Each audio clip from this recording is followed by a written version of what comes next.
声玄黄天尊。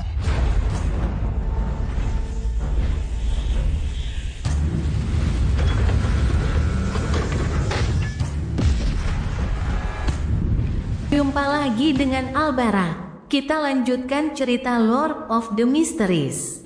Jangan lupa share, like, komen, dan subscribe. Penguasa misteri bab 141, Mimpi Buruk. Klein yang kelelahan menyingkirkan dinding spiritualitas yang tersegel, membiarkan angin sejuk berhembus ke wajahnya. Aroma rumput dan pepohonan yang dibawa angin menyegarkannya. Dia mengusap artefak tertutup 30782 yang hangat dan klasik dengan tangannya dan mendesah dalam hati. Siapa yang mengira akan ada setetes darah dewa di lambang ini? Aku harus berasumsi bahwa para ahli dari gereja matahari abadi pasti telah mencoba mencari benda ini di masa lalu. Tetapi tidak dapat menemukannya. Klein meregangkan lehernya. Dia tidak berani mencoba hal lain, menyimpan lambang suci matahari yang bermutasi di saku bagian dalam jaketnya. Tangannya mengikuti rantai dan mengeluarkan arloji saku perak berbentuk daun anggur. Ia membukanya dan melihat bahwa masih ada sekitar 1 jam sebelum giliran pengumpul mayat Frye. Aku butuh 2 korek api untuk menyangga kelopak mataku. Ini adalah efek samping dari pengalaman mendekati kematian itu. Klein tidak punya ide lain. Yang bisa dilakukannya hanyalah mengeluarkan botol logam kecil dari kantong kecil yang tersembunyi. Ia membuka tutup botol dan mendekatkannya ke hidungnya. Bau yang menyengat, campuran mint dan disinfektan, segera memasuki hidungnya, membuat Klein merinding. Indra perasanya tersentak, membuatnya melupakan rasa lelahnya untuk sementara. Ia mempelajari formula tersebut dari pengumpul mayat Frye.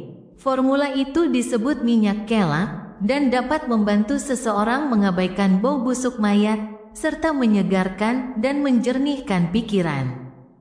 Jam berikutnya terasa seperti siksaan. Klein mondar-mandir dari waktu ke waktu dan digigit nyamuk di hutan beberapa kali.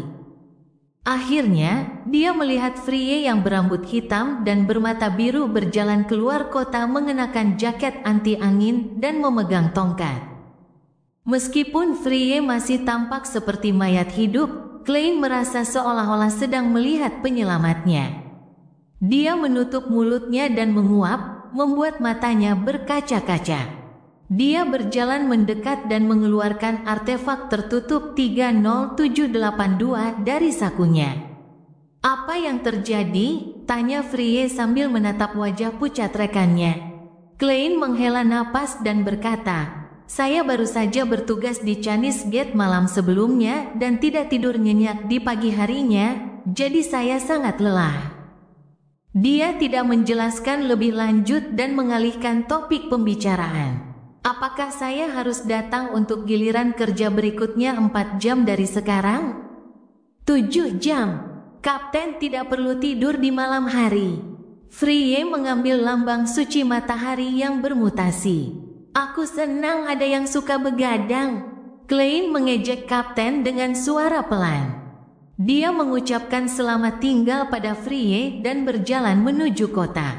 Dalam perjalanan kembali ke penginapan, dia mengeluarkan arloji sakunya lagi dan memeriksa waktu.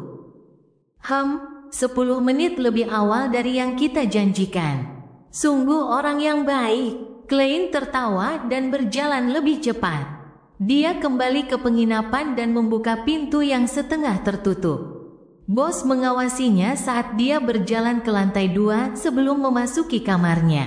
Dia melepas mantel dan sepatunya setelah mengunci pintu.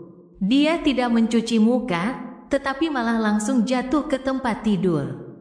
Napasnya menjadi berat hanya dalam beberapa detik, lalu panjang dan damai. Dalam mimpinya, Klein kembali ke bumi, di mana ia memainkan permainan yang belum pernah ia menangkan. Secangkir soda dan sepiring sayap ayam pedas ada di sebelah kirinya. Di sebelah kanannya ada semangkuk nasi dan sup daging rebung pahit. Ia tidak suka rebung yang pahit, tetapi ia suka memakannya dalam sup dengan irisan daging. Rasa yang menyegarkan dan sedikit lemak dari dagingnya sangat menggoda, pelengkap yang sempurna untuk nasi. Dia bisa makan semangkuk nasi tambahan jika disajikan dengan saus cocol yang lezat. Tepat saat Klein hendak menikmati makan malamnya dan melanjutkan permainannya, mimpinya berubah lagi, menyajikannya dengan tata letak internal 2 Daffodil Street. Klein tiba-tiba menjadi waspada, menyadari bahwa ia sedang bermimpi. Ia melihat dirinya duduk di sisi meja makan, dengan koran Tingen Daily Tribune di tangannya. Di depannya ada semangkuk sup buntut tomat, daging domba goreng, kentang tumbuk, dan roti gandum. Tanpa sadar, ia menoleh ke arah pintu, dan tiba-tiba menyadari ada sesosok tubuh berdiri di luar jendela ruang tamu, tengah menatap dalam diam ke dalam rumah. Klein terkejut. Ia langsung mengenali Dun yang bermata abu-abu. Separuh wajahnya menempel di jendela sambil diam-diam mengamati orang-orang di dalam. "Kapten, tidak bisakah kau menakut-nakuti seseorang dalam mimpinya? Apakah ini caramu bertindak sebagai mimpi buruk?" Klein berpikir, menemukan humor dalam kekesalannya. Ia menyendok sesendok sup dan memasukkannya ke dalam mulutnya. "Ah, ini masakanku," ia mendesah dalam hati. Ia mengerti mengapa ia tiba-tiba menjadi waspada dalam mimpinya, mengapa pemandangan dirinya di bumi menghilang. Dia secara alami akan sadar ketika ada seseorang yang menerobos masuk ke dalam mimpinya. Pada saat ini, Dun meninggalkan tempatnya di dekat jendela Oril dan langsung memasuki rumah. Dengan jaket hitamnya, dia datang diam-diam ke hadapan Klein. Ia melepas topinya dan mengangguk sebelum duduk. Ia tidak berdiri dengan sopan, mengambil peralatan makan dan dengan cepat menghabiskan sup, daging domba, roti gandum di atas meja. Klein tampak tercengang, tidak yakin apa yang dilakukan Kapten. "Fiuh," Dun menghela napas puas dan mengacungkan jempol ke arah Klein. Ia lalu mengeluarkan pipa dan korek api sebelum menghisapnya dalam keadaan mabuk. Ia mengembuskan asap rokok dan berdiri. Ia lalu mengenakan topinya dan membungkuk sebelum meninggalkan rumah dan mimpinya. Klein menatap punggung Kapten, tidak mampu mengendalikan dirinya untuk waktu yang lama. Dia menatap piring-piring yang kosong dan secara naluri ingin mengingat makanan yang baru saja dimakannya. Namun kali ini, semur buntut, iga domba, kentang tumbuk tidak muncul dalam mimpinya. Itu dimakan habis? Mimpi buruk bisa melakukan itu? Klein mengernyitkan bibirnya dan berpikir dengan frustrasi. Jadi tujuan Kapten adalah mencegahku makan malam dalam mimpiku? Itu benar-benar mimpi buruk. Cara bertindak sebagai mimpi buruk ini sungguh kreatif. Dia tertawa dan keluar dari mimpinya, lalu tertidur lagi. Sekitar pukul 4:30 pagi keesokan harinya, Klein, yang tidak punya pilihan selain bangun pagi, minum kopinya dan makan roti panggang dan daging asapnya. Ia bergegas keluar kota untuk menggantikan Dun. Pada pukul 7 pagi, mereka bersiap berangkat kembali ke Tingen. Bahkan belum pukul 10 ketika mereka tiba di Zotland Street 36. Vire duduk di belakang mesin ketik setelah Dun, yang paling bersemangat di antara mereka, mengembalikan artefak tertutup 30782 ke belakang gerbang Canis. Ia memanfaatkan fakta bahwa para pegawai belum datang sehingga ia dapat menulis laporan tentang misi dan klaim pengeluaran terkait. Klein melihat dari samping, merasa puas bahwa barang-barang yang telah dikeluarkannya ada dalam daftar, termasuk bahan-bahan yang ia gunakan untuk mengusir serangga dan nyamuk. Ia tidak langsung pulang ke rumah, karena ia telah mengatur untuk bertemu dengan Dr. Daxter dari rumah sakit jiwa itu pada pukul 1 siang di tempat yang disepakati melalui surat berkode. Lalu masih ada tarot gathering pukul 3. Mengapa bos perkumpulan rahasia memiliki kehidupan yang melelahkan? Klein berpikir dalam hati. Dia tidur siang selama 2 jam di ruang istirahat Nighthawks untuk mengejar ketertinggalan tidurnya. Ia tidak melupakan informasi yang diperolehnya kemarin. Ia tidak khawatir akan lupa, karena informasi tersebut dapat diingat kembali dengan menggunakan ramalan. Ia takut akan mengabaikan keberadaan informasi tersebut dan bahkan kehilangan kemampuan untuk meramal informasi tersebut. Oleh karena itu, ia mengingat kembali informasi tersebut sebelum tidur untuk memperkuatnya. Ini juga menjadi alasan mengapa Klein bersikeras melakukan peninjauan setiap minggu dan mengatur ulang semua informasi yang diketahuinya. Setelah makan siang, dia melihat arloji sakunya dan meninggalkan perusahaan keamanan Blackton menuju klub menembak di Jalan Zotland nomor 3. Klein memasuki area resepsionis setelah mendorong pintu hingga terbuka, tetapi ia tidak langsung menuju ke lapangan tembak milik Nighthawks. Sebaliknya, ia mencari tempat duduk di aula sambil menunggu dengan sabar sambil memegang tongkat hitamnya. Dia telah mengatur untuk bertemu Daxter di klub menembak Zotland Street. Ia mengaturnya melalui surat-surat tulisan tangan. Setiap kali Klein perlu bertemu dengannya, ia akan menulis surat kepada Dr. Daxter Guderian sebagai ganti anggota keluarga pasien dan menanyakan tentang kondisi unik yang disebut gangguan identitas disosiatif. Dalam suratnya, Klein akan menggunakan berbagai metode untuk menyebutkan istilah penonton, serta tanda tinta tersembunyi untuk mengautentikasi identitasnya. Surat itu juga secara santai menyebutkan waktu untuk bertemu. Mengenai tempat pertemuan, mereka telah memutuskannya saat pertama kali bertemu. Jika Klein merasa perlu mengubah lokasi, ia akan menyebutkannya saat mereka bertemu langsung. Bila Daxter Guderian perlu bertemu untuk urusan yang tidak mendesak, ia dapat mengirim surat ke Hound Pub atau Shooting Club. Penerima akan ditandai sebagai ten Hornaccis yang akan diterima Klein pada waktu yang dijadwalkan. Dalam situasi mendesak, ia dapat menyerahkan surat itu langsung kepada bos Hound Pub, Wright, dan menyebutkan pencariannya terhadap tentara bayaran. Dengan cara ini, Wright, yang merupakan rekan Nighthawks, akan segera menyerahkan surat itu kepada perusahaan keamanan Blackton. Setelah menunggu beberapa saat, Klein melihat Daxter yang anggun memasuki klub menembak beberapa menit lewat pukul 1. Ia mengenakan topi hitam dan tuxedo ketat.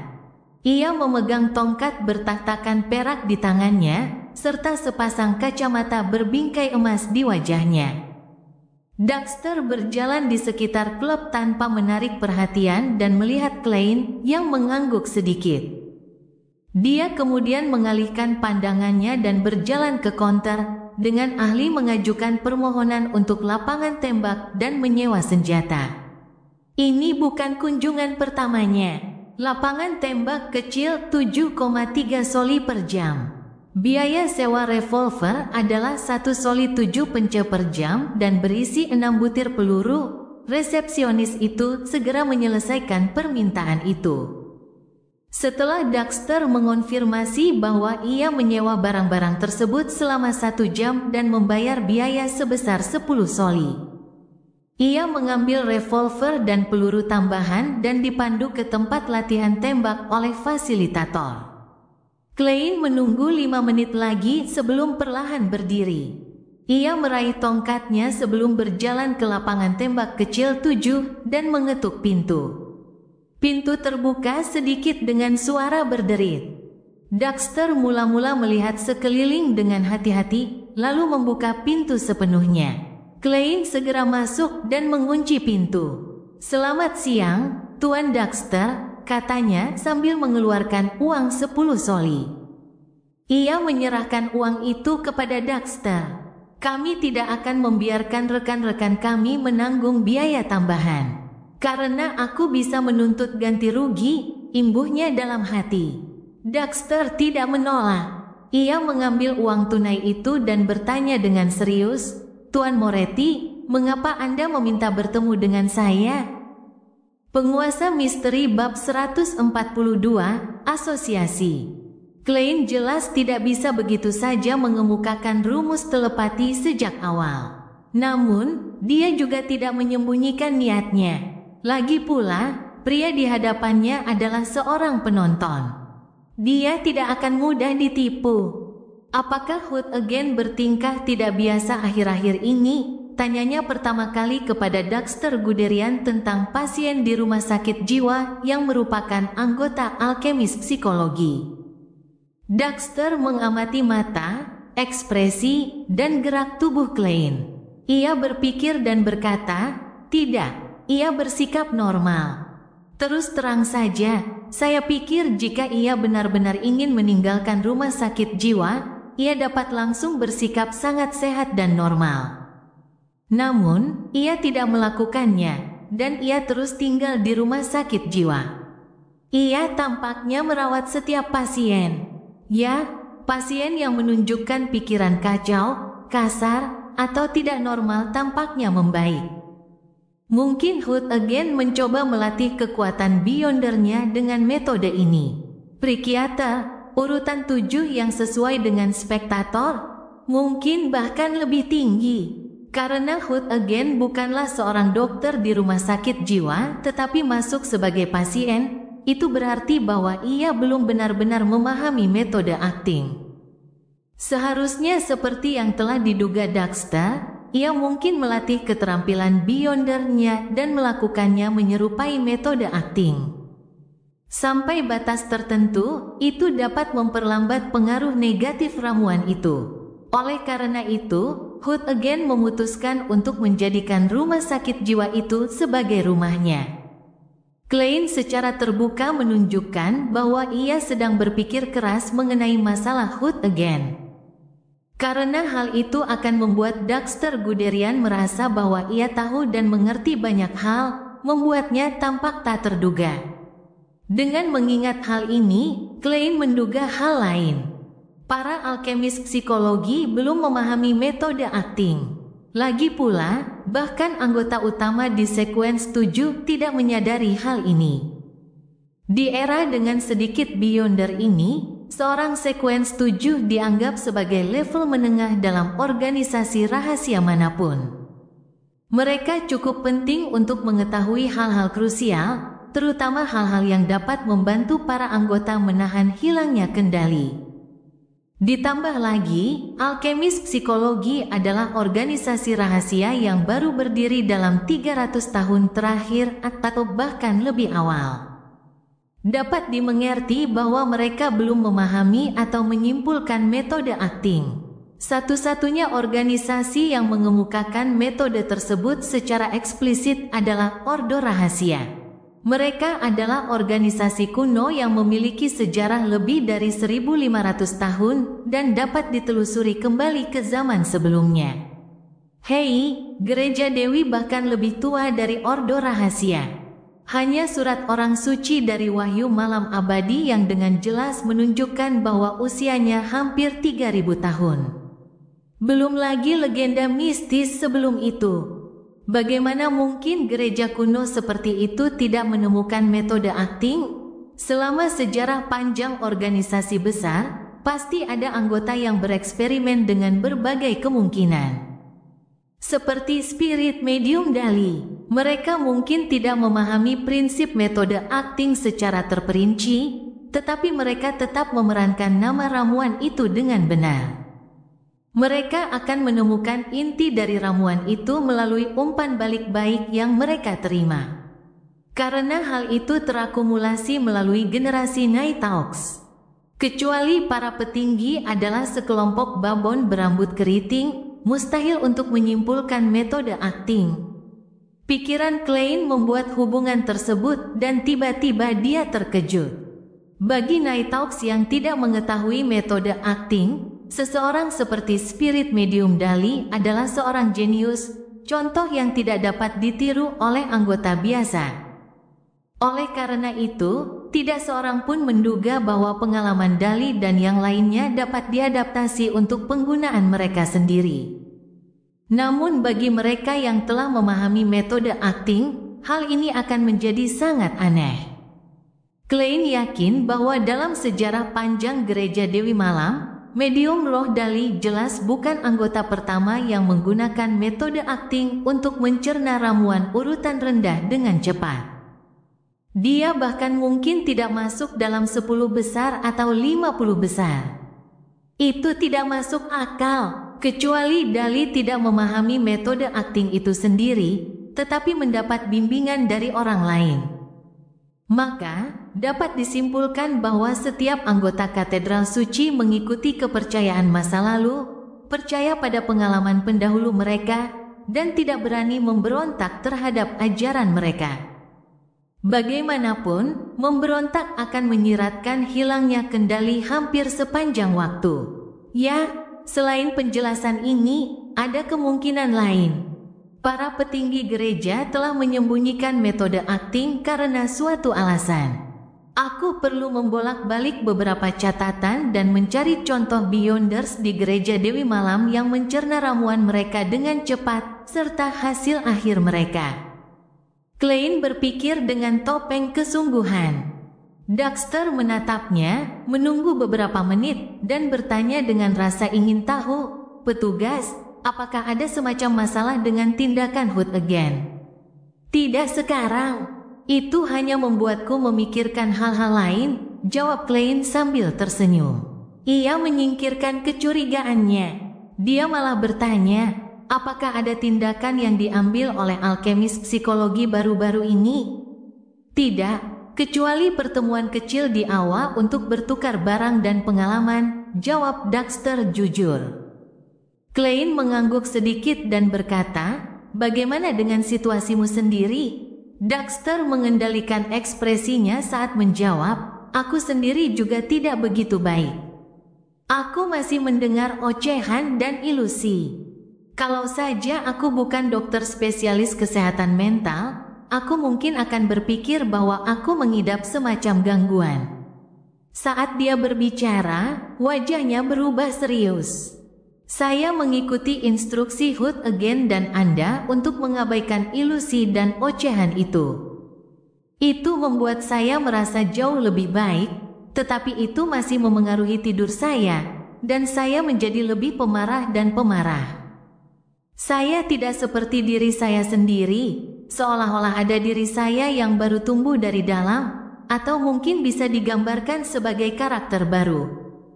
Saya sangat khawatir dan takut bahwa saya mungkin tiba-tiba kehilangan kendali suatu hari nanti. Seperti yang telah kuprediksi, aku bahkan tidak perlu meramal untuk melihat itu datang."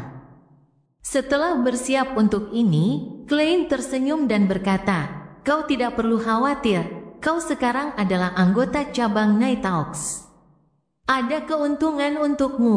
Sebagai organisasi kuno, kami menguasai banyak metode untuk mencegah seseorang kehilangan kendali.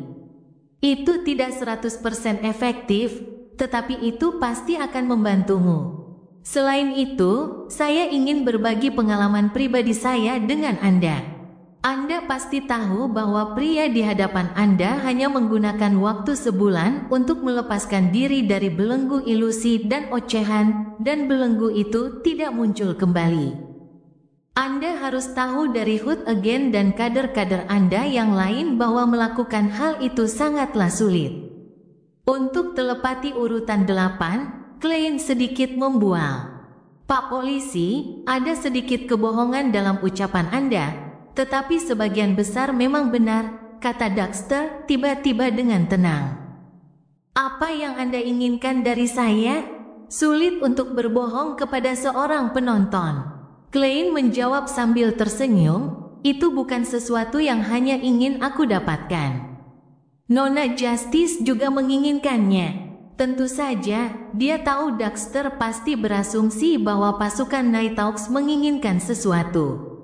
Jika metodemu benar-benar efektif, dan barang atau informasi yang kau inginkan berada dalam jangkauanku, Daxter mempertimbangkan kata-katanya saat berbicara. Aku akan memberimu keuntungan terlebih dahulu, kata Klein lugas. Kami menginginkan formula telepati. Dia tidak akan menyembunyikan formula ramuan itu, tetapi akan memberitahu Kapten juga. Dia akan memberitahu Kapten bahwa Daxter menggunakannya sebagai imbalan atas pengalaman pribadinya dalam mengendalikan ramuan itu. Selama prosedur berlangsung, Klein pasti akan memverifikasi formula tersebut dan tanpa sengaja menghafalnya di kepalanya. Selain itu, dia akan menggunakan fakta bahwa dia menggunakan pengalaman pribadinya sebagai ganti formula untuk mendapatkan jasa dari Nighthawks. Saat itu, dengan kelebihan yang dimilikinya sebelumnya, dia mungkin tidak perlu lagi berusaha keras untuk menggunakan formula badut dan bahan-bahan utamanya. Formula untuk 2 transaksi, tawaran yang cukup bagus, pikir Klein gembira. Daxter menatap matanya dan terdiam beberapa saat sebelum berkata, "Kau sangat jujur.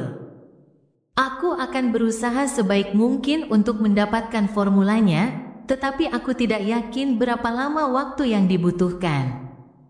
Jika terlalu berbahaya, kuharap aku bisa menggantinya dengan sesuatu yang lain." Tidak masalah, Klein tidak bermaksud memaksakan permintaan itu pada pria itu. Ia kemudian menjelaskan metode akting secara samar-samar. Kunci untuk melawan hilangnya kendali terletak pada nama ramuan itu. Kita harus memahaminya dan mempelajari maknanya yang sebenarnya. Anda tidak dapat sepenuhnya memahaminya dengan memikirkannya. Itu harus dipahami melalui pengalaman. Misalnya, sebagai seorang penonton, Anda harus memahami bahwa Anda hanyalah seorang penonton, bukan aktor. Bagaimana seorang penonton seharusnya bertindak adalah sesuatu yang perlu Anda temukan melalui upaya dan eksperimen untuk menyimpulkan prinsip-prinsip yang dituntut dari Anda.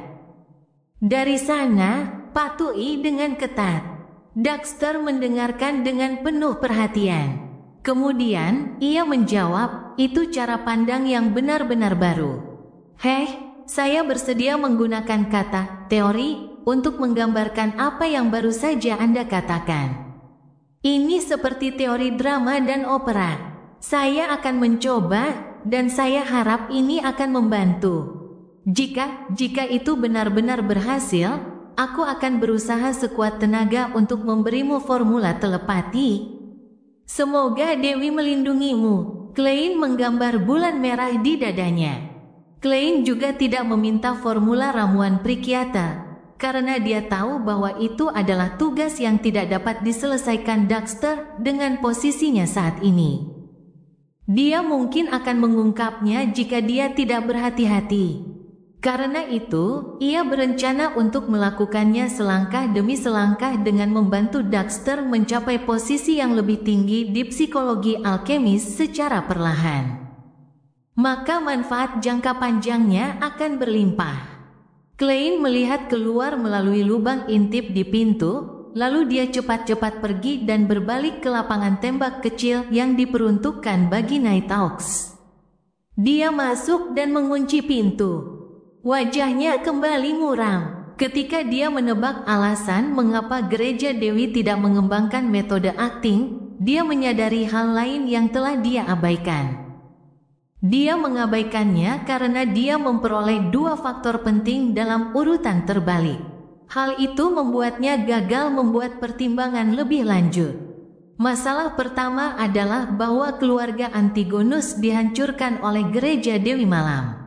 Masalah kedua adalah bahwa keluarga Antigonus telah menguasai urutan pelihat, atau setidaknya sebagian besarnya. Karena ada rentang waktu yang sangat panjang antara saat Klein mengetahui kedua fakta tersebut, ia hampir tidak dapat menghubungkannya.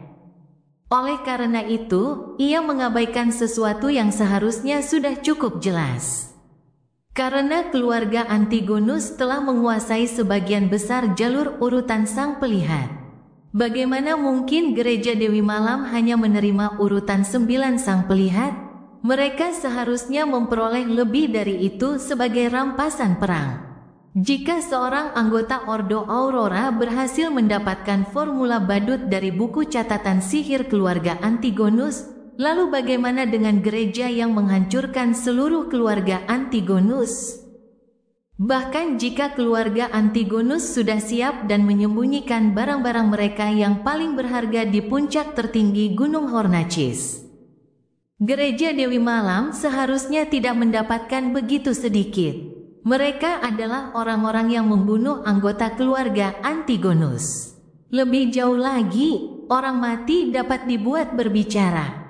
Penguasa misteri bab 143, penerjemah waktunya Tasi Bodoh. Klein mondar-mandir di sekitar lapangan tembak kecil sambil merenungkan niat gereja Dewi Malam mengenai jalur peramal. Apakah mereka tidak ingin Nighthawks memilih jalur ini? Atau mereka tidak ingin Beyonders menjadi kuat melalui jalur ini? Karena itu, mereka hanya mengungkapkan Seer Sequence 9 yang jelas merupakan tipe pendukung. Kapten juga menyebutkan bahwa Katedral Suci mungkin memiliki resep selanjutnya. Tidak, mereka bahkan tidak memberikan nama ramuan untuk urutan nomor 8 dan 7 dalam informasi rahasia yang saya baca. Mereka hanya menggambarkan karakteristik pertempuran dari setiap urutan. Dengan kata lain, mereka tidak ingin orang-orang di bawah mereka menyadari bahwa gereja mungkin menyimpan formula yang sebenarnya. Apakah ada kemungkinan bahwa Nighthawks yang memilih jalur ini bisa menjadi roh pendendam bagi keluarga Antigonus? Sehingga para petinggi gereja membuat keputusan seperti ini? Atau mungkin ada alasan lain? Klein tiba-tiba merasa sangat curiga, rasa waspada dan waspada yang kuat terhadap para petinggi gereja. Ia mulai mempertimbangkan kembali apakah ia harus secara terbuka menyerahkan aplikasi khusus untuk menjadi seorang badut. Jika ada rahasia mengerikan di balik ini, bukankah aku sendiri yang akan terjun ke dalam api? Terus terang, aku bukan orang yang bisa diselidiki secara ketat. Namun, cabang Tingen telah menyerahkan formula ramuan badut kepada gereja. Setiap pelihat yang mengetahui hal ini akan berharap untuk maju. Bukankah itu normal? Urutan 8 masih dianggap sebagai urutan rendah, jadi seharusnya tidak terlalu menarik perhatian. Satu-satunya masalah adalah aku hanya butuh waktu sebulan untuk mencerna ramuan itu sepenuhnya dan mengajukan aplikasi khusus. Jika para petinggi terbiasa dengan metode acting, mereka akan dapat menyadari apa yang kulakukan dengan segera. Tentu saja, aku punya alasan, lagi pula aku kenal spirit medium Dali. Neil tua, yang sangat ketat dalam mematuhi pepatah misteri prayer, juga temanku.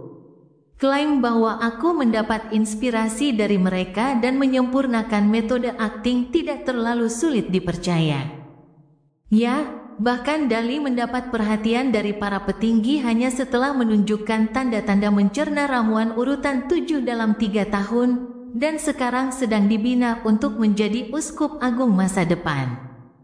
Berada di tahap badut seharusnya tidak menarik terlalu banyak perhatian, kecuali jika saya mencerna ramuan badut sepenuhnya dalam beberapa bulan. Memberi mereka konfirmasi untuk percaya bahwa saya benar-benar menguasai metode acting. Dengan kata lain, melamar ramuan badut bukanlah langkah yang berisiko. Aku bisa melanjutkan rencana itu, tetapi aku harus memperhatikan hal ini di masa mendatang. Aku harus melakukannya selangkah demi selangkah. Aku akan melakukan ramalan di rumah.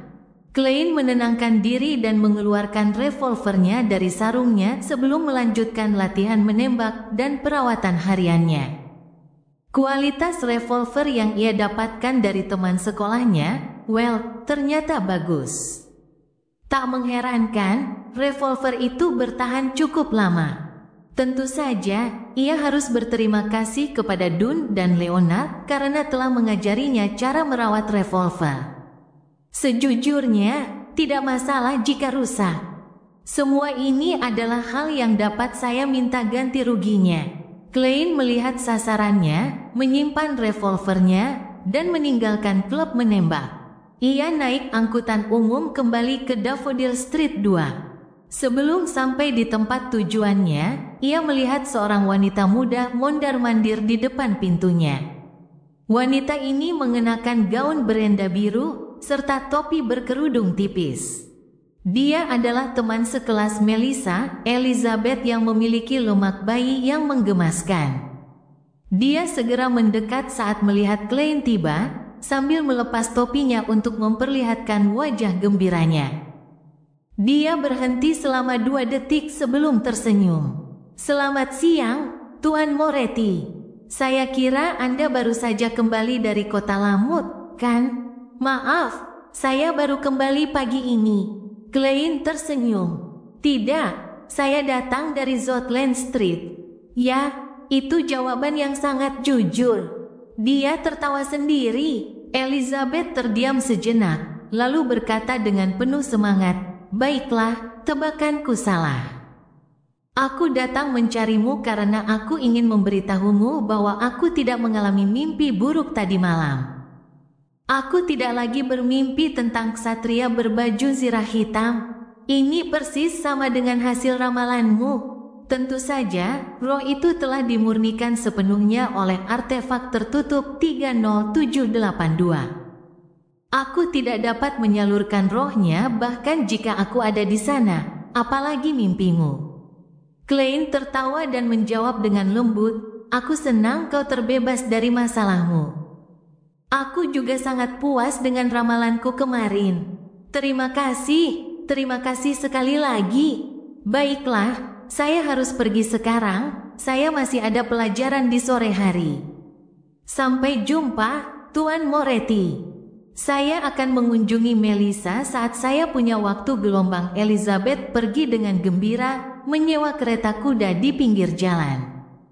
Saat kereta mulai melaju, dia tersenyum dan berpikir dengan bangga, Melissa pasti tidak tahu betapa hebatnya kakaknya. Sepertinya penjelasanku tadi tidak ada gunanya. Para wanita muda lebih suka mempercayai intuisi mereka dan kebenaran yang mereka buat sendiri. Klein melihat Elizabeth menaiki kereta dan membuka pintu rumahnya. Dia berjalan menuju kamarnya. Dia beristirahat sejenak sebelum mulai mengkonsolidasikan semua yang terjadi selama seminggu terakhir, termasuk pertanyaan-pertanyaan yang belum dia pecahkan.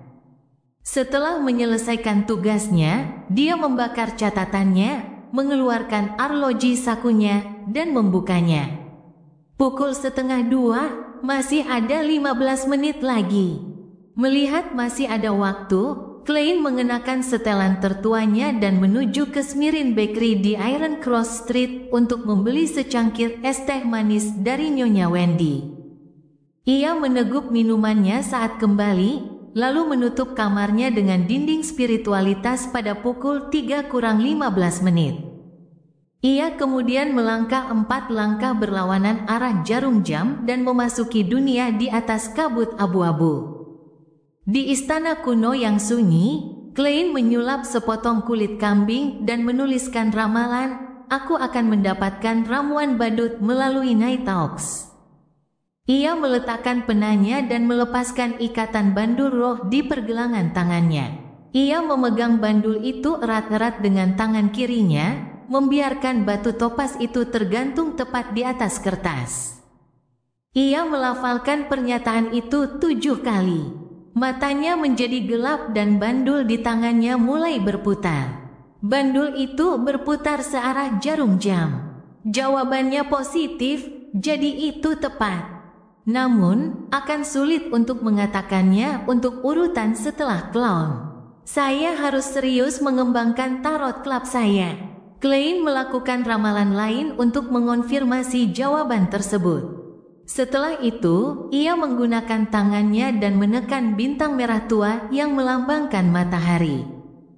Dia ingin membawa pemuda dari kota Perak lebih awal dan bertanya apakah dia telah mengungkapkan apapun yang telah terjadi di dunia ini kepada dewan yang beranggotakan 6 orang. Jika dia tidak mengungkapkannya, maka Klein akan memberinya cara yang lebih baik untuk mengetahui jam berapa pertemuan akan dimulai. Di sebuah ruangan di rumah tangga Bert di kota Perak, Derek duduk diam di sisi tempat tidurnya, menunggu panggilan si bodoh. Agar tidak berada di dekat siapapun, dia bahkan tidak keluar rumah setelah dia kembali. Dia sudah hampir menghabiskan semua makanan di kamarnya. Menahan rasa lapar dan mendengar suara perutnya yang keroncongan, Derek merasa seperti mayat hidup yang berkeliaran di padang yang gelap. Namun, dia tetap diam dan tidak berdiri. Pada saat itu, dia melihat warna merah tua menyebar di udara, dengan cepat menelannya. Dunia yang kelabu, tak terbatas, dingin, dan sepi itu muncul lagi di bidang penglihatannya. Duduk di kursi kehormatan, si bodoh, yang tertutup kabut tebal, muncul di hadapannya sekali lagi. Klein merasa puas bahwa pemanggilannya tidak terganggu. Ia juga menegaskan bahwa ia tidak menghadapi bahaya langsung apapun. "Sun, kita bertemu lagi," katanya sambil tersenyum menggunakan jotun. Derek terkejut dengan apa yang terjadi. Dia menundukkan kepalanya. "Kamu orang bodoh yang menepati janjinya. Anggota lainnya akan tiba sebentar lagi. Sebelum itu, aku akan mengonfirmasi beberapa hal denganmu terlebih dahulu." Klein menggunakan bahasa Lon kali ini, tetapi menghendaki ruang misterius itu menerjemahkannya ke dalam bahasa Jotun. Kata-kata itu bergema di udara, sampai ke Derek di Jotun. Dia bertanya dengan rasa ingin tahu, "Ada apa?"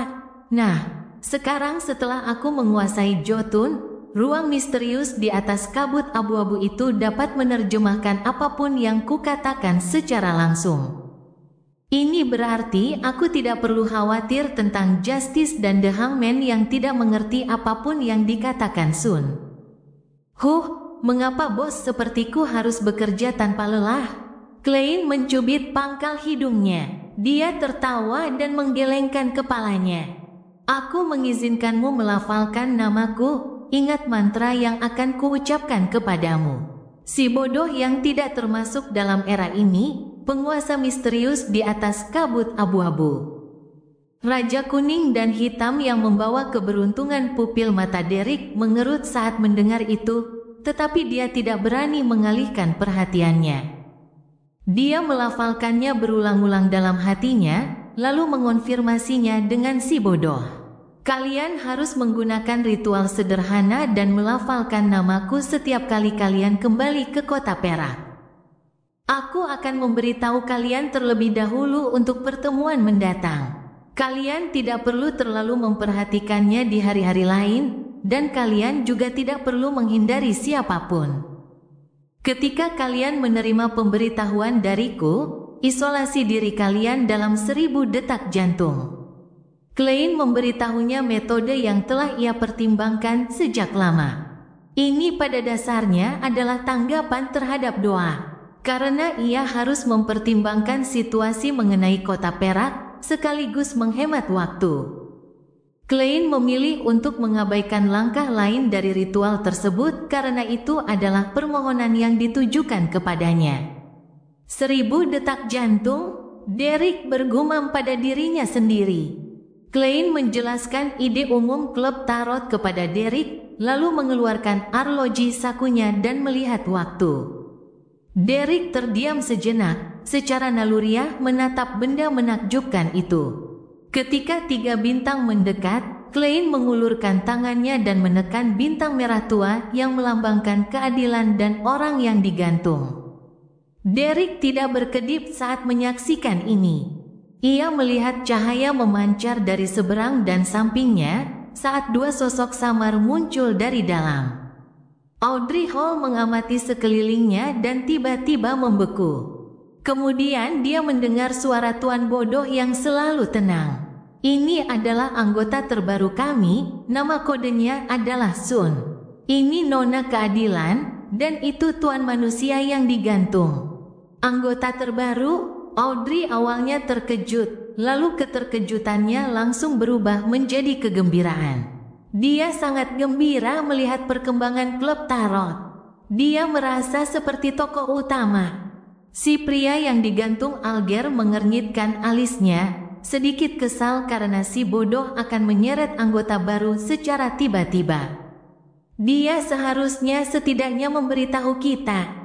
Tapi sosok hebat seperti Tuan Bodoh tidak akan peduli dengan perasaan kita. Dia berpikir dengan jengkel sebelum memberikan salam sederhana kepada Sang Keadilan dan Sang Matahari. Dalam proses singkat ini, Audrey memasuki status spektatornya dan memperhatikan dengan saksama anggota terbarunya, Sun. Dia seharusnya masih cukup muda. Bahasa tubuhnya memberitahuku bahwa dia sedikit gugup dan menahan diri. Tapi dia akhirnya mempertahankan sikap diam yang dapat ditoleransi, memberikan perasaan, serigala penyendiri, ya, serigala penyendiri. Pikir Audrey sambil mengarahkan pandangannya pada si bodoh yang duduk di ujung meja perunggu panjang. Dia berkata dengan gembira, "Tuan Bodoh, saya telah mengumpulkan 2 halaman lagi buku harian Kaisar Roselle. Penguasa Misteri bab 144, kesepakatan 3 arah. Sebenarnya ada 3 halaman, tetapi karakternya terlalu rumit dan terlalu sulit untuk dihafal. Batasan saya hanya 2 halaman lebih sedikit. Saya akan kacau jika menghafal lebih banyak. Sisanya harus menunggu sampai pertemuan berikutnya." Audrey menambahkan dalam benaknya, "Halaman baru buku harian Roselle?" Pikiran Klein tergerak. Dia tersenyum dan bertanya sebagai balasan ketika dia sudah tahu jawabannya, "Nona Justice, apa yang Anda butuhkan?" Mata Audrey berbinar-binar karena kegembiraan. Tetapi dia menjawab dengan sikap menahan diri, "Kau tahu bahwa aku akan segera mencerna ramuan penonton sepenuhnya. Aku harap aku bisa mendapatkan formula untuk ramuan telepati sehingga aku bisa menyiapkan bahan-bahannya terlebih dahulu. Aku tahu bahwa tidak banyak konten untuk 2 halaman buku harian. Dan itu mungkin tidak sebanding dengan nilai formula telepati, jadi aku akan memberimu 1 halaman lagi. Aku juga akan membayarmu sejumlah uang sebagai tambahan." Dia belum menyelesaikan apa yang dia katakan ketika dia tiba-tiba merasa bahwa ucapannya salah. Dia tidak dapat menahan diri untuk tidak mencaci dirinya sendiri dalam hati. Tuan Bodoh setidaknya adalah sosok penting yang mendekati dewa. Bagaimana mungkin dia bisa dibeli dengan uang? Oleh karena itu, Audrey tidak dapat mempertahankan status spektatornya saat dia buru-buru menambahkan dengan terbata-bata, "Bukan itu yang kumaksud, Tuan Bodoh. Yang kumaksud adalah Anda dapat menentukan kompensasi yang Anda inginkan." "Ya, itulah yang kumaksud. Saya suka saran Anda sebelumnya. Saya akan menjawab seperti ini. Saat Anda telah mencerna ramuan spektator sepenuhnya, Anda akan mendapatkan formula yang Anda butuhkan." "Saya punya bawahan." "Tidak, saya harus menggunakan kata pemuja yang kedengarannya lebih hebat. Dia kebetulan menangani beberapa hal yang membutuhkan uang, dan ini adalah rekening anonimnya di Bank Beklun." "Ya, kalau begitu saya akan menyamar dan membuat rekening anonim di Bank Beklun." Klein tidak langsung menjawab, tetapi mempertimbangkan kata-katanya dengan hati-hati dengan ekspresi yang tidak dapat dipahami. Beklun Bank adalah salah satu dari 7 bank besar di Kerajaan Lon dan karenanya, bank ini memiliki hak untuk menyelesaikan transaksi. Kerajaan Lon menyelesaikan akun dengan tanda terima untuk mengurus bisnis transfer uang tunai antar bank dalam kota yang sama secara terpusat. Namun, tidak seperti bank-bank di Republik Intis, tidak semua bank merupakan bagian dari liga yang sama. 7 bank terbesar memegang hak-hak ini. Oleh karena itu, mereka disebut bank clearing, membuat bank-bank lain bergantung pada mereka. Di sisi lain, mentransfer uang dari lokasi lain hanya dapat dilakukan di bank yang sama. Hal ini akan diselesaikan dengan menyamakan rekening antar cabang. Dengan penemuan lokomotif uap dan telegram, efisiensi transfer ini telah meningkat drastis. Tepat saat itu, Desun, Derek Berg tiba-tiba berbicara. Formula ramuan telepati yang diikuti oleh analis jiwa. Audrey menatapnya dengan bingung. Kau tahu tentang itu? Pada saat yang sama, Nona Justice melihat masalah melalui instingnya sebagai penonton. Pemuda itu menggunakan gelar kuno analis psikiatri alih-alih istilah modern, psikiater. Orang ini aneh sekali. Audrey mengamati setiap gerakan Sun. Derek tidak menyangka dia bertindak berbeda, tetapi menjawab dengan serius, "Aku bisa memberimu rumusnya." Kemudian, dia merasa bersalah karena tidak bisa langsung memberikannya. Dia mencoba yang terbaik untuk menjelaskan dirinya sendiri, itu adalah jalur urutan yang berasal dari ras naga. Dan kota perak kita pernah diperintah oleh keluarga kekaisaran Raja Raksasa. Seperti yang kau tahu, para raksasa dan naga adalah musuh bebuyutan. Oleh karena itu, kota perak memiliki semua urutan 9, 8, dan 7. Aku punya cara untuk mendapatkannya. Anak ini, aku sudah memperingatkannya untuk tidak berbicara sembarangan atau mengungkap asal-usulnya. Pada akhirnya, Klein hampir ingin mengulurkan tangannya untuk menutupi wajahnya. Meskipun Desun tampak sangat kesakitan, sangat dewasa dan pendiam untuk usianya, dia tetaplah seorang anak laki-laki. Namun, itu menjelaskan satu hal bagiku. Ternyata asal-usul spektator sekuens berasal dari ras naga. Tidak mengherankan jika simbol yang dibentuk oleh bintang-bintang di belakang kursi tinggi Miss Justice adalah naga.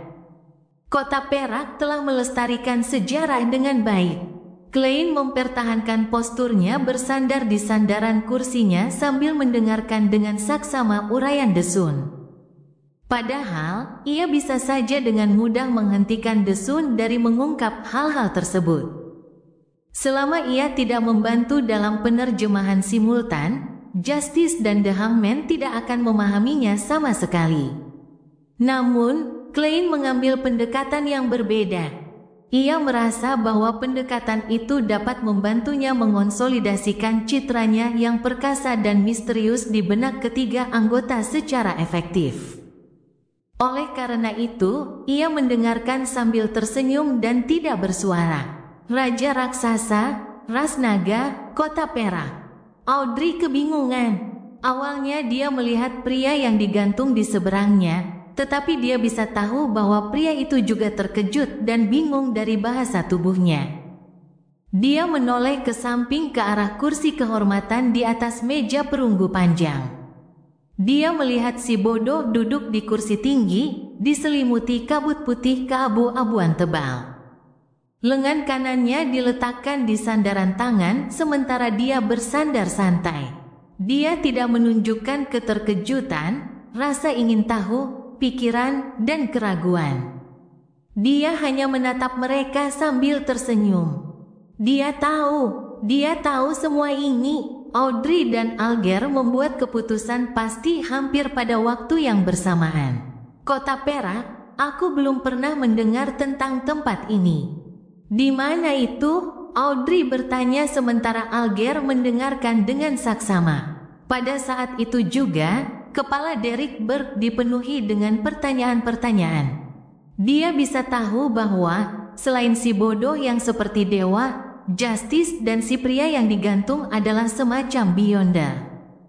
Di tanah terlantar para dewa, selain orang-orang di Kota Perak, Derek belum pernah melihat manusia hidup lainnya. Jadi, dia bertanya sebagai balasan, jika Anda bukan penduduk Kota Perak, dari negara kota mana Anda berasal? Klein tak dapat menahan keinginannya untuk mendesah lagi. Audrey menggigilkan bibirnya, sejenak kehilangan kata-kata.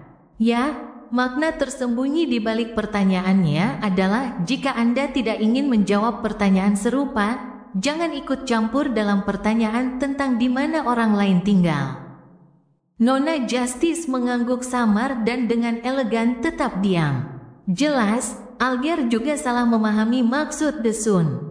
Dia tidak tahu bahwa orang lain itu hanya bertanya secara langsung. Jadi, dia pun diam saja. Ketika Derek tidak mendapat balasan, dia tampaknya menyadari apa yang terjadi. Dia tidak mengungkitnya lagi dan malah berkata, "Saya akan mencoba mendapatkan formula ramuan telepati sesegera mungkin. Saya ingin menggunakannya untuk menukar jalur urutan awal matahari." Jalur urutan matahari? Urutan 9 bar? Alger bertanya sebagai balasan. Derek berpikir dan berkata, "Mungkin saja, tapi aku kekurangan informasi tentang itu." Klein yang menonton dari samping memutuskan untuk terlibat karena dia tidak ingin mengambil risiko orang lain mengambil bisnisnya. Dia tersenyum dan berkata, "Saya yakin Nona Justice tidak memiliki formula bar. Namun Tuan Manusia Gantung tampaknya bisa mendapatkannya." Melihat Audrey mengangguk, Klein melanjutkan dengan senyum tipis, "Aku akan memberikan formula bar kepada Desun. Desun akan memberikan ramuan telepati kepada Miss Justice sesegera mungkin. Cobalah untuk menyelesaikannya dalam 2 pertemuan berikutnya. Miss Justice, tolong berikan aku halaman-halaman baru buku harian Roselle." Kalau begitu, kesepakatannya selesai. Ya, menurut hukum pertukaran yang setara, Desun berada di pihak yang kalah dalam transaksi ini. Tetapi sampai sekarang, dia hanya membuat janji. Ketika dia benar-benar memberikan formula telepati, Miss Justice dapat mempertimbangkan cara untuk memberinya kompensasi lagi. Atau aku akan memberinya kompensasi sementara Miss Justice memberikan uang kepada salah satu pengagumku yang perlu melakukan sesuatu baru-baru ini. Itu karena Desun mungkin tidak dapat menerima uang tunai atau bahan-bahan Miss Justice sebagai kompensasi. Klein sengaja menambahkan pernyataan terakhir itu untuk mengalihkan fokus The Hangman dan Justice pada fakta bahwa Sun mungkin tidak dapat menerima kompensasinya. Dia juga melakukan itu untuk menempatkan dirinya dalam posisi yang tidak terduga. Kemudian, semua orang akan mengabaikan pengagum yang kekurangan uang itu. Mungkin tidak selalu menerima kompensasi. Di mana sebenarnya matahari? Benua Selatan. Alger tiba-tiba mengerutkan alisnya. Asal-usul Desun juga misterius. Seperti yang diharapkan, Tuan Bodoh memang memiliki bawahan di dunia nyata. Audrey akhirnya melihat harapannya untuk menjadi telepati urutan 8. Pikiran apa lagi yang mungkin ada dalam benaknya? Dia menahan kegembiraannya dan tersenyum tipis sambil berkata, "Saya tidak keberatan." Begitu pula aku. Ketika Derek melihat bahwa ia bisa memperoleh urutan awal jalur matahari, ia mengangguk tanpa ragu. Ia tidak peduli dengan kompensasi tambahan. Alger, yang tidak ikut dalam kesepakatan 3 pihak, tidak memiliki hak untuk berbicara. Meskipun ia bisa mendapatkan formula bar, ia juga harus menunggu 1 atau 2 minggu. Pada saat itu, Klein, yang telah berhasil menunda kompensasi ke gathering berikutnya, dengan gembira menekan telapak tangannya ke depan. Formula bar muncul. Bahan-bahan utama, bunga matahari kristal atau bulu ekor burung flint dewasa atau bulu ekor burung api. Sepotong batu sirene atau bunga matahari bernyanyi. Bahan pelengkap, sehelai rumput midsummer, 5 tetes jus anggur Juli, sehelai daun elfdar. Dia mengirim rumus itu sebelum Desun dan melihat pemuda itu mula-mula mengerutkan alisnya dan kemudian mengendul. Ya, bahan-bahan di tanah terlantar para dewa akan tetap dikenal dengan nama-nama kuno mereka. Untungnya, formula saya diperoleh langsung dari matahari terik abadi. Pengetahuan yang saya peroleh menggunakan nama-nama kuno dan berbagai pengganti. Klein tiba-tiba mengarahkan pandangannya yang penuh kesadaran ke arah Nona Keadilan. Audrey menatap Desun yang tengah menghafal rumus, lalu ia cepat-cepat mengeluarkan 2 halaman buku harian yang telah dihafalnya. Buku harian itu segera muncul di kulit kambing berwarna coklat kekuningan dan, dengan sekejap, muncul di tangan Klein. Sama seperti sebelumnya, dia segera mulai membaca. Tanggal 3 November Matilda sekarang sedang hamil 3 bulan.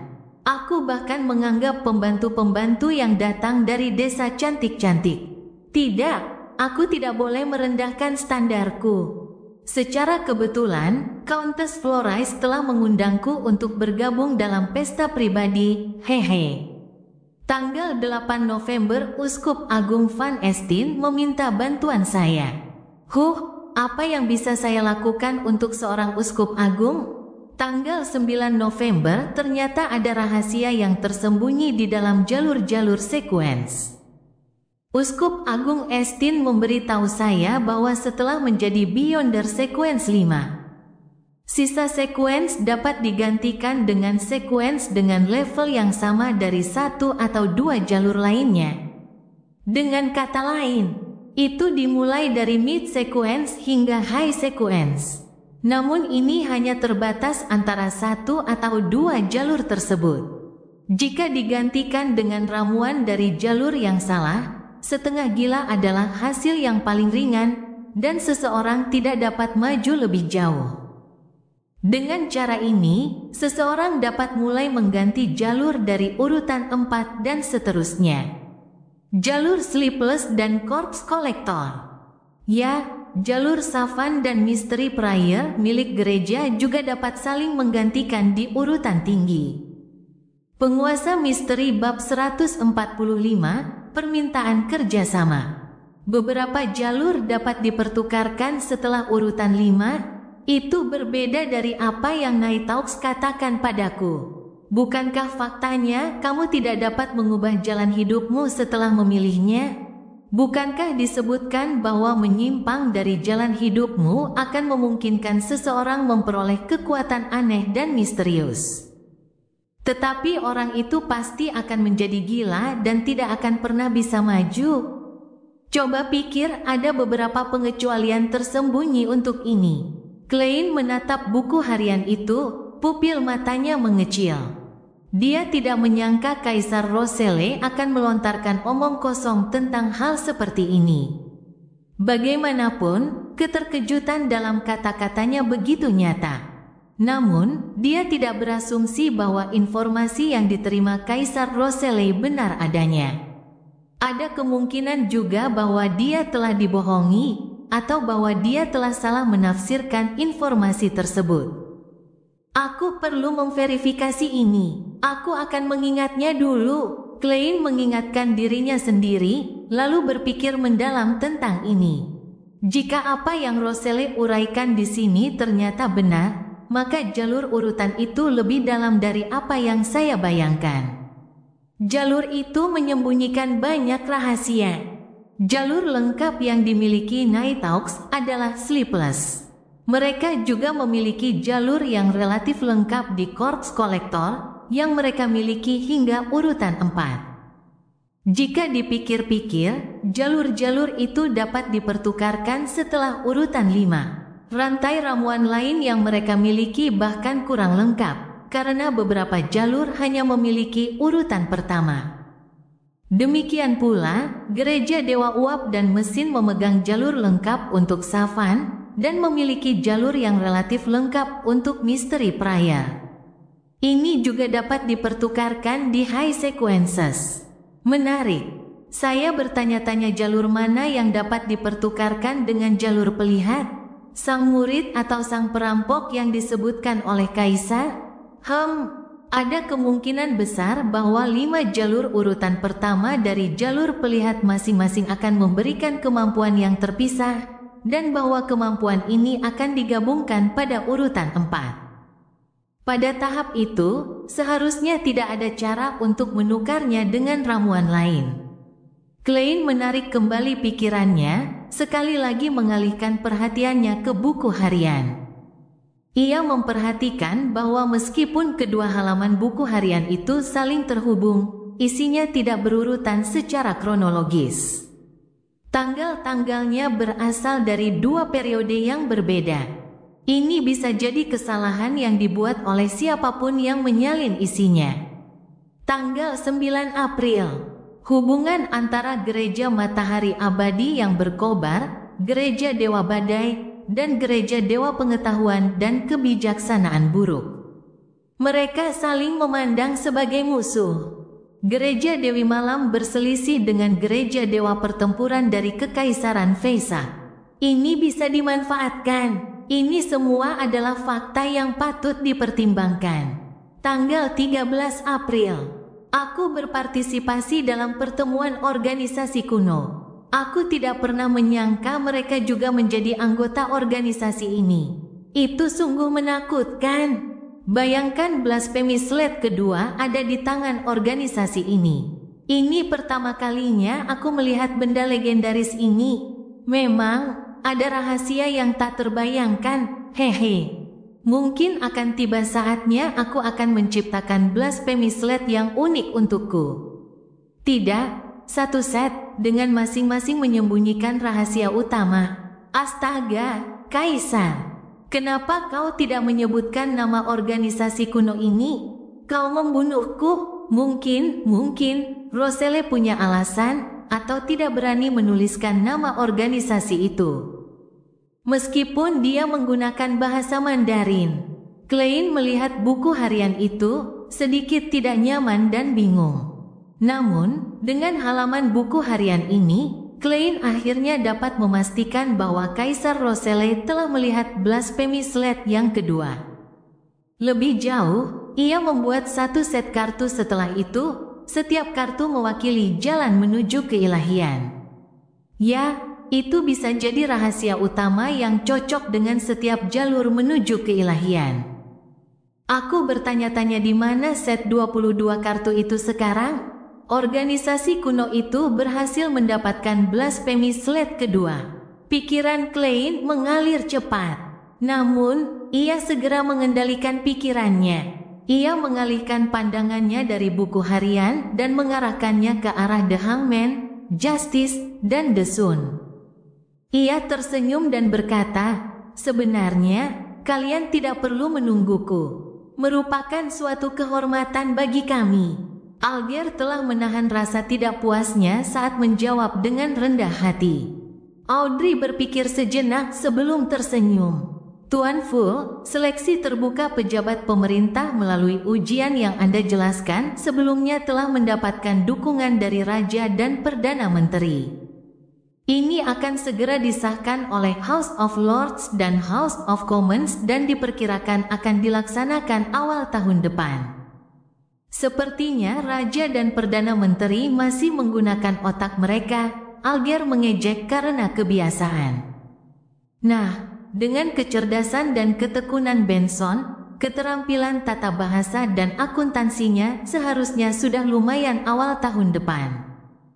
Tapi begitu disahkan oleh kedua DPR, pasti akan diumumkan secara luas oleh berbagai surat kabar. Saya bertanya-tanya berapa lama keunggulan Benson akan bertahan. Semakin awal ujian, semakin baik. Tidak mungkin Benson bisa menang melawan para elit yang lulus dari berbagai universitas dalam waktu yang singkat. Namun, dia tidak perlu bersaing dengan mereka, posisi yang mereka perjuangkan tidak akan sama. Orang-orang itu mungkin hanya mengincar posisi seperti sekretaris kabinet, atau sekretaris keuangan. Klein yang pendiam mengkhawatirkan saudaranya sambil menganggukkan kepalanya sambil tersenyum. Audrey menegakkan punggungnya saat melihat anggukan setuju dari si bodoh. Dia berkata sambil tersenyum, "Tuan Hangman, Anda meminta saya untuk memeriksa sesuatu untuk Anda sebelumnya. Saya telah menerima jawaban. Raja telah diyakinkan oleh Perdana Menteri dan tidak akan membalas dendam pada Kekaisaran Feisak di pantai Balam Timur untuk saat ini. Saya pikir Anda sekarang dapat memberi saya pembayaran tambahan yang Anda janjikan kepada saya." Alger berpikir sejenak sebelum berkata, "Nona Justice, terima kasih atas jawaban Anda. Ini meredakan kekhawatiran saya atas beberapa hal. Pembayaran tambahan seperti apa yang Anda inginkan? Saya akan mempertimbangkannya jika itu masuk akal." Audrey tersenyum, jelas terlihat siap. Petunjuk untuk ahli alkemi psikologi atau petunjuk untuk bahan utama ramuan telepati? Tentu saja, itu bisa menunggu sampai Desun menyerahkan formulanya kepadaku. Tidak masalah, jawab Alger tanpa ragu. 2 kursi dari The Hangman, Derek Burt tidak dapat memahami satu kata pun. Ia sangat bingung, merasa bahwa ia hanya memahami beberapa istilah, tetapi tidak dapat merangkainya menjadi satu untuk memberikan pengertian yang logis. Metode pemilihan pejabat melalui ujian, seorang raja dan perdana menteri, dewan bangsawan, dewan rakyat, Isbalam Shor, kekaisaran Feisak, ahli alkemis psikologi. Dia tidak mengerti semua itu. Feisak, akar kata itu berasal dari Jotun. Apa hubungannya dengan rumah tangga kekaisaran raja raksasa yang tumbang? Derek menatap Justice dan The Hangman, tiba-tiba merasa bahwa mereka mungkin tidak berasal dari dunia yang sama. Mungkinkah ada negara kota lain, atau negara yang telah membentuk sebuah negara, di suatu tempat yang jauh dari kota perak di tanah terkutuk? Derek tetap diam dan mendengarkan. Dia sedikit mengerti mengapa si bodoh misterius itu mengatakan bahwa dia mungkin tidak dapat menerima kompensasi uang yang akan diberikan keadilan kepadanya. Mampu mengumpulkan orang-orang yang berjauhan satu sama lain, mengabaikan monster-monster mengerikan yang bersembunyi di kegelapan tanah terkutuk, si bodoh mungkin benar-benar seorang dewa. Dewa kuno, pikirnya. Setelah menyelesaikan semua yang ingin dilakukannya, Audrey ingin menjadi pengamat yang diam, tetapi tiba-tiba teringat sesuatu.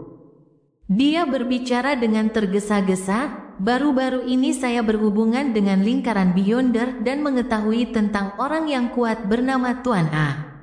Tuan bodoh, Tuan pria yang digantung, Tuan matahari. Apakah Anda tahu latar belakang dan identitas orang ini?" "Aku bahkan tidak tahu apa yang sedang kau bicarakan." Derek tetap diam. "Tuan A, aku hanya tahu Tuan Z, dengan nama sandi yang mirip. Mungkinkah dia juga dari Ordo Aurora?" Klein menebak, tetapi tidak memberikan jawaban. Dia harus menjaga citranya dan berusaha tidak memberikan jawaban yang tidak meyakinkan. Kalaupun harus, dia akan memberikan keterangan yang samar-samar seperti seorang penipu. Alger menatap si bodoh dan mendapati dia tenang dan tidak berubah. Sulit untuk membaca pikirannya yang sebenarnya. Karena itu, dia berkata dengan nada penuh pertimbangan. Ordo Aurora berselisih dengan gereja penguasa badai, gereja matahari abadi yang berkobar, dan gereja dewa pengetahuan dan kebijaksanaan.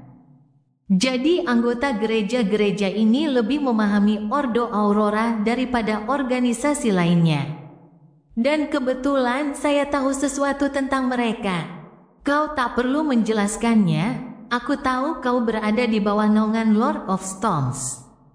Tentu saja, kau bisa menjadi whistleblower. Tapi mengapa ada kebencian antara Aurora Order dan 3 gereja kuno? Klein tersenyum tetapi tidak berbicara. Ia menatap The Hangman dengan tenang. Alger tahu bahwa dia tidak bisa menyembunyikan jalur urutannya dari si bodoh, tetapi tidak terlalu memperhatikannya dan melanjutkan. Ordo Aurora memiliki 5 orang suci dan 22 peramal. Peramal-peramal ini menggunakan alfabet sebagai nama kode mereka, dari Tuan A hingga Tuan X mereka adalah Beyonder, dengan yang terlemah adalah urutan 7 dan yang terkuat adalah urutan 5. Mereka semua ahli dalam menyembunyikan diri. Jika seorang peramal meninggal, peramal baru akan menggantikan mereka. Saya tidak bisa menjamin bahwa Tuan A yang Anda bicarakan adalah Tuan A dari Ordo Aurora, tetapi ada kemungkinan besar. Mengenai rincian Ordo Aurora, saya telah menyebutkannya kepada Anda sebelumnya. Audrey mengangguk, menjadi lebih berhati-hati terhadap Tuan A. Dia berkata, sambil merasakan sedikit sesak di hatinya, "Terima kasih atas jawabanmu, Tuan pria yang digantung. Anda tidak perlu membayar lagi." "Tidak, aku ingin meminta bantuanmu untuk menjawab pertanyaanku sekarang, sekaligus memberikan kompensasi tambahan," kata Alger dengan suara yang dalam. "Bantuan apa?" tanya Audrey penasaran. Alger berpikir beberapa detik sebelum berkata, "Saya menerima informasi bahwa bajak laut Kilangos dengan nama Sandi Laksamana Muda Huricane telah diam-diam pergi ke daratan dan menyusup ke Backlund. Saya tidak tahu apa yang sedang direncanakannya, tetapi saya harap Anda dapat membantu saya menemukan keberadaannya. Mengenai apapun yang terjadi setelahnya, Anda tidak perlu membahayakan diri sendiri." Laksamana Muda Huricane Kilangos, salah satu dari 7 laksamana bajak laut hebat. Audrey membelalakkan matanya, hampir tidak mampu mempertahankan status spektatornya. Apa yang paling ingin dia lakukan setelah menjadi Beyonder? Tentu saja, berinteraksi dengan orang-orang yang hanya ada dalam dongeng para bangsawan. Ya, dia adalah Beyonder urutan 6 dari jalur pelaut, seorang yang diberkati angin. Dia juga memiliki benda ajaib yang dapat digolongkan sebagai artefak tertutup. Dia cukup licik dan kejam. Jangan mencoba untuk menghadapinya, Alger memperkenalkan dengan serius. Dia tiba-tiba menoleh ke arah Klein. "Tuan bodoh, bisakah saya meminta pengagum Anda untuk membantu saya di saat kritis ini? Saya akan membayar dengan harga yang Anda inginkan. Satu-satunya pengagumku adalah diriku sendiri." Klein mengolok-olok untuk meredakan emosinya sambil tersenyum. "Itu dibangun atas dasar bahwa pengagumku kebetulan berada di Backlund." "Baiklah." Alger menarik kembali pandangannya, sedikit kecewa, tetapi juga sedikit berharap. Cerita bersambung. Jangan lupa share, like, komen, dan subscribe agar tidak ketinggalan cerita selanjutnya.